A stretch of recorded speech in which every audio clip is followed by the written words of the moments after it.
Assalamu alaikum bandiraɓe, jam wale mun kala pulloɗo woni so pulloyima jam wale ma mangi ziar ñeb wala todo mi seguiɗore wala bandiraɓe on ji o wattu ɓe puɗɗi kadi manipulation ji maɓɓe manam kamɓe kam ko fenade tan kadi nangugol yimɓe ɓe comme oɗo ko haali ɗo ko sénégalais ɓe ɓuuri hewgol ko yimɓe ɓe ko kakkileji kulle ladde jogini vraiment ino yombi ha maayi naɓe waɗirta manipulation ji maɓɓe mais vraiment ko yetterama min noon ko mbiyammi ko andumi mi yaderaki gotal min ko yimɓe ɓe mbattiro mi watta ga voilà on jii wattu manam ɓe jiiɗi hollude yimɓe ɓe manam ho leydi ndi manam waɗa mal gouverné manam leydi men ndi fof ino seeri caɗele no toon ɗum addi wonɓe ɗo ino joɓa yimɓe e natta e galje he wiitan hollirde ɗum aduna o leydi men ndi caɗele no toon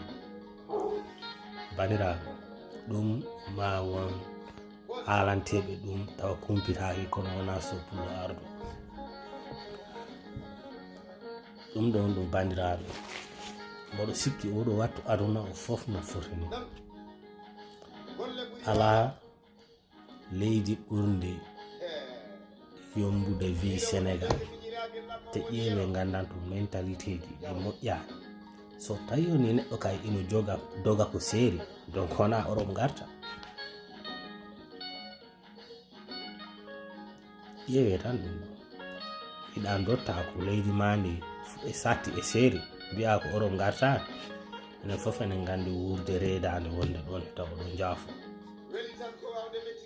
on gandi caɗele men e enen ɓalejo oɗo wattu noon taw gandi jolfuɓe mbiyata jeppi ko na pommi wadde jeppi ɓalejo mi hornodi wonade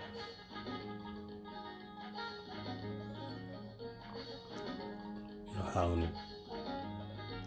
donc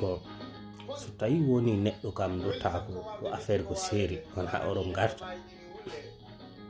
ɓay min mboɗo yoɓa courant mboɗo yoɓa ndiyam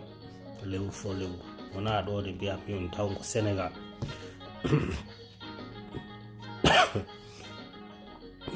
jaafoɗo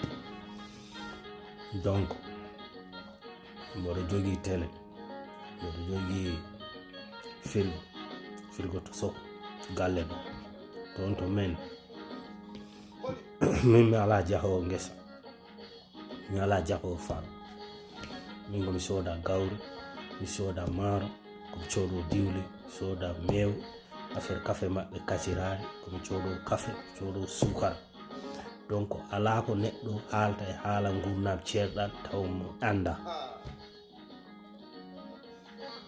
te mi haalanno ɗum waɗata e hay ɓaawo goto donc jehen on gandi ɓalejo kam enen toujours enen gokka tan enen e mbatta assume hay hunde toujours enen kam ko goɗɗo wattani ɗum goɗɗo waɗi ɗum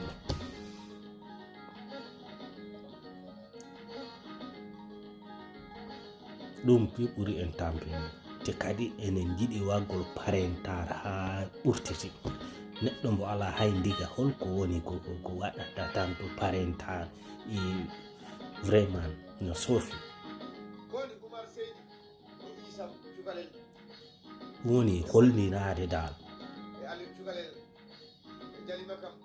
hay jonko gertogal so wori a ara wadde am ɗo e réseaux sociaux hollinigal ngal ɓurti enen kadi en kollirani bon exemple fi accaɓe ɓe ƴewtineɗen kadi enen kadi ko emen enen fof enen gandi wurde wonde ɗon gonɗo ɗo fof a liggaki lebbi ɗiɗi a natani paaro bandiraɓe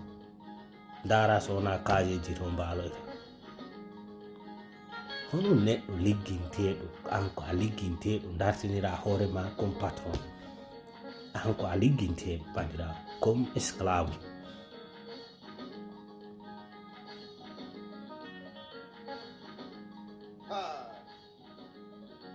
donc ko ɓe mbirama nguran am séri Sénégal min ko kalami on ɗo fof mboɗo jogi ɗum kam min lewru fof ko ɓayi honko a sarda carte kala ko jiɗɗa mbatta somi waɗi 15 000 han ɗon ha lewru ndu mayi mboɗo sikki aduna o courant Sénégal pi ɓuuri yombude courant ndiyam ɓay toujours robin o ko coupa toujours toon wawa yide ndiyam hammanani cher wona ɗum ɗo woni solution naatde e ndiyam wiyama ko argol or woɓɓe e maya hen ɓe mbiyama ko leydi ndi e sattini e seeri ko ɗum woni solution enen toujours kam ko ekko warde ko doggol tan woɓɓe mbattani ɗum ɗo woɓɓe mbaɗi ɗum an ala e ndiga ɗaɓɓa rewɓe taɗɗo rewɓe nayo ani jibina ɓiɓɓe sappo ala goɗɗum mbo waɗi tampere mane sowona an hunde fof hunde kam enen kam ko woɓɓe mbatte yo won a watta assumir an ko mbaɗɗa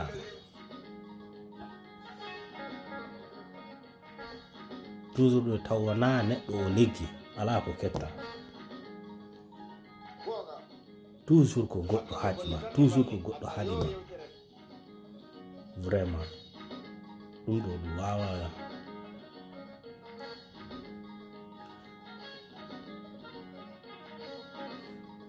c'est dommage mais vraiment Sénégal no satti ardade